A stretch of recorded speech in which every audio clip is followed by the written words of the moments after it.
Avant d'aller faire un tour du côté de la Haute-Marne, nous allons encore prendre une bonne dose de culture grâce à vous, Sophie Massieu. Et on commence et on continue en musique. Et oui, absolument. Et on va débuter notre journal de la culture en mettant nos oreilles sur une œuvre engagée. Vous le savez, Lise, les artistes américains se sont mobilisés pour témoigner de leur colère, mais aussi de leur soutien aux victimes contre les fusillades, après les fusillades, du week-end dernier à Dayton et El Paso, souvent en tout cas pour condamner la politique de Donald Trump en matière d'armes à feu.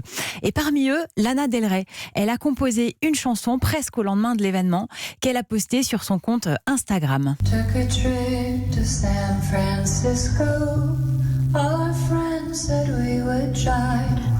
Didn't work, so I left for Fresno. On parlait d'émotions qui pouvaient être transmises par la musique. Je trouve que voilà, on en a une illustration avec ce titre.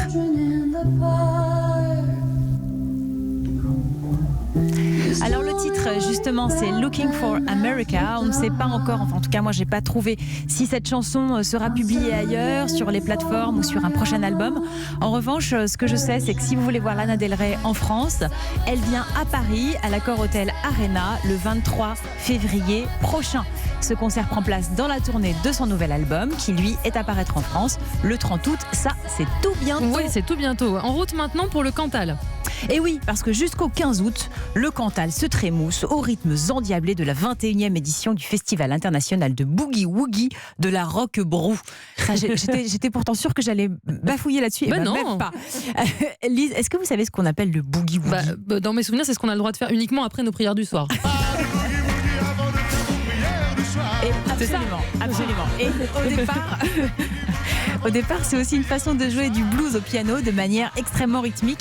Aujourd'hui, et la cité médiévale de Roquebrou le confirme au travers de sa programmation, cela s'est élargi à d'autres instruments. Cette édition va donc réunir de grands musiciens venus du monde entier et proposera un grand nombre de manifestations. Festival in et off, il y en aura a priori pour tous les goûts, des bœufs, du gospel et même des masterclass pour les pianistes en herbe ou intéressés. Donc, et c'est une originalité de ce festival.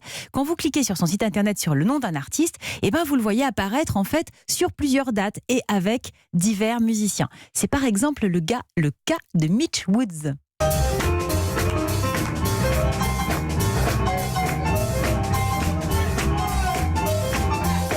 Alors je ne sais pas vous, mais alors moi je suis complètement scotchée par l'agilité du jeu au piano. Oui.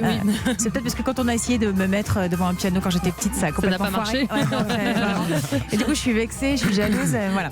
Alors cet Américain, il est venu de Brooklyn et on pourra l'entendre les 8, 9 et 10 août avec différents musiciens. Lise, vous savez danser là-dessus? Moi je danse surtout, donc ça vous fait pas peur? Non, ça me fait pas peur. Moi je suis pas très douée, alors peut-être que sinon je pourrais aller profiter des ateliers d'initiation. Bref, vous l'avez compris, ce festival il offre de nombreuses occasions d'apprendre et de découvrir. Le Festival international de Boogie Woogie, c'est donc, j'adore ce mot, ça m'amuse beaucoup, c'est donc jusqu'au 11 août dans la commune de la Roquebrou, un mot que je n'aime pas moi, dans le Cantal. Les billets ils coûtent entre 17 et 31 €. Alors Sophie, la dernière page de votre journal de la culture cette semaine s'ouvre dans le Var. Et oui, on part au festival de Ramatuelle et Richard Berry nous fait l'amitié d'être avec nous. Bonjour Richard Berry. Bonjour. Alors vous êtes demain soir à 21h30 à l'affiche et vous interprétez quelques célèbres plaidoiries de grands ténors du barreau qui ont été collectées par notre confrère, le journaliste Mathieu Aron. Moi j'ai d'abord envie que vous nous racontiez un peu comment vous êtes arrivé dans cette aventure. Qu'est-ce qui vous a donné envie d'interpréter ces textes ? Je sais pas, il y a un mélange entre l'envie de communiquer sur ces mots-là qui sont très très forts, qui ont changé l'histoire de notre pays, l'histoire tout court, même avec un grand H, parce que les plaidoiries qu'on a choisies ont transformé les mentalités et fait évoluer les lois même parfois. Et puis aussi parce qu'il y a une parenté quand même entre le travail de l'avocat à travers les mots qu'il profère et celui de l'acteur.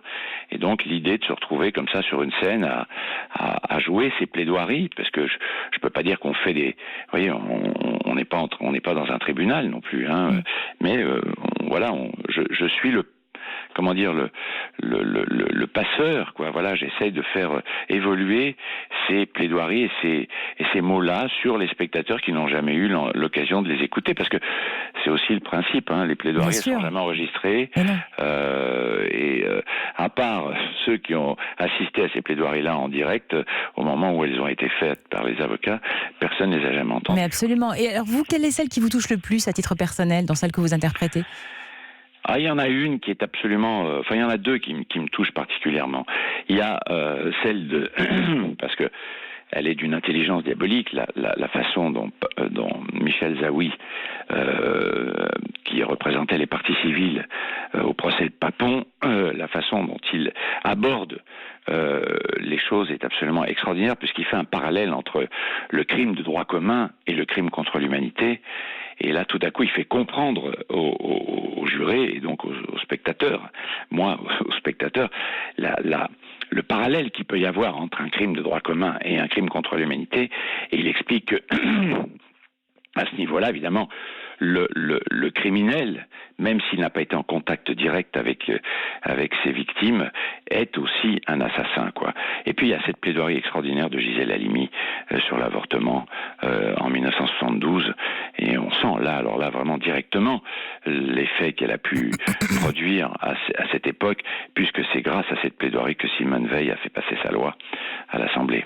Et jouer ces textes dans un festival, est-ce que ça donne une saveur particulière ? Est-ce que ça leur donne une saveur particulière ? Vous savez, un festival, c'est quand même une salle de théâtre, hein, c'est un spectacle. La différence, c'est que là, on est en plein air. Donc, évidemment, il y a quelque chose du tribun, quoi. On a l'impression de faire un grand discours. On est dans des arènes, parfois, dans des très très grandes salles qui font... l'autre fois, j'étais à Marseille, au Théâtre Sylvan, c'était 1700 places.